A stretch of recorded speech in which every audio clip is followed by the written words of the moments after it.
अस्सलाम वालेकुम एवरीवन, आप देख रहे हैं मेरा channel cook with doctor Sonia. मैं शेयर कर रही हूँ आज चॉकलेट केक की रेसिपी। बहुत ही सॉफ्ट स्पंजी और सिंपल से फ्राइंग पैन में हम इसको रेडी करेंगे। तो चलिए रेसिपी को स्टार्ट करते हैं। सबसे पहले एक बॉल में मैंने एक अंडा शामिल किया है। रूम टेम्परेचर पे हो तो ज्यादा बेहतर है। आधा कप चीनी शामिल कर रही हूँ, मोटी वाली शामिल की है। और साथ ही हाफ टी स्पून इसमें वनीला एसेंस जाएगा। एग की स्मेल खत्म करने के लिए डालते हैं, इसको इजीली मिल जाता है। और इसको आपने अच्छी तरह से 7 से 10 मिनट विस्क करना है ताकि ये फ्रॉथी सा हो जाए।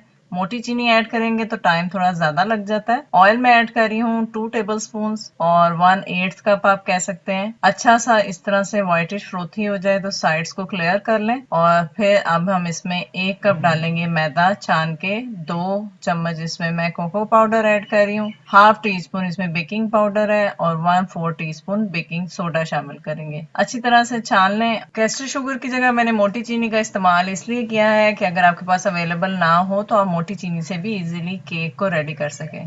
थोड़ा सा मैंने मिक्स कर लिया है। साथ ही इसमें रूम टेम्परेचर पे 1/4 कप मिल्क ऐड किया है। मिक्स करते हुए स्मूथ सा बैटर रेडी कर लें। इस तरह से फ्राइंग पैन ले लें, सिंपल जो घर में मौजूद होता है। अच्छी तरह से साइड्स और उसकी बेस को ग्रीस कर लें ऑयल से। बटर पेपर ऐड कर लें। अवेलेबल नहीं है तो ऑयल से ग्रीस कर लीजिएगा पैन को सिर्फ। और बटर पेपर प्लेस करते हैं तो ऊपर से भी ऑयल लगा लीजिएगा। अब मैं इसमें बैटर ऐड कर रही हूँ और बैटर को अच्छी तरह से नीच करके ऐड कर दें। थोड़ा सा टैप करें और अब हम इसको चूल्हे पे रख देंगे। बिल्कुल लो फ्लेम पे रखना है आपने, तकरीबन 20 मिनट के लिए। डार्क चॉकलेट मैंने 48 ग्राम्स ली है। 2 मिनट के लिए माइक्रोवेव कर लिया और फिर इसमें 2 चम्मच मैंने हैवी जो टेट्रा पैक क्रीम होती है वो ऐड की है। और फिर इसको आपने इस तरह से मिक्स करते जाना है और ये बड़ा अच्छा सा इस तरह से आपका गनाच रेडी हो जाएगा। और इसको मैंने थोड़ा सा थिन रखा है, आप चाहें तो इसको मजीद थिक कर सकते हैं। जी, तो केक रेडी है। 20 मिनट बाद मैंने चूल्हा बंद कर दिया था और 5 मिनट इसको कवर ही रहने दिया था ताकि ये अपनी हीट में मजीद कुक हो जाए। एक तरीका ये है, आप हाथ लगा के चेक कर लें, आपको हार्ड लगेगा। दूसरा तरीका ये है कि नाइफ या स्क्वेयर स्टिक से आप इसको 2 से 3 जगह से चेक कर लें, ड्राई होना चाहिए ये स्टिक। अब मैं इसको मुख्तलिफ जगह से प्रिक कर रही हूँ ताकि जो मैं शुगर सिरप इसको ऐड करूँ तो वो अच्छी तरह से अंदर जाके केक को सॉफ्ट कर दे।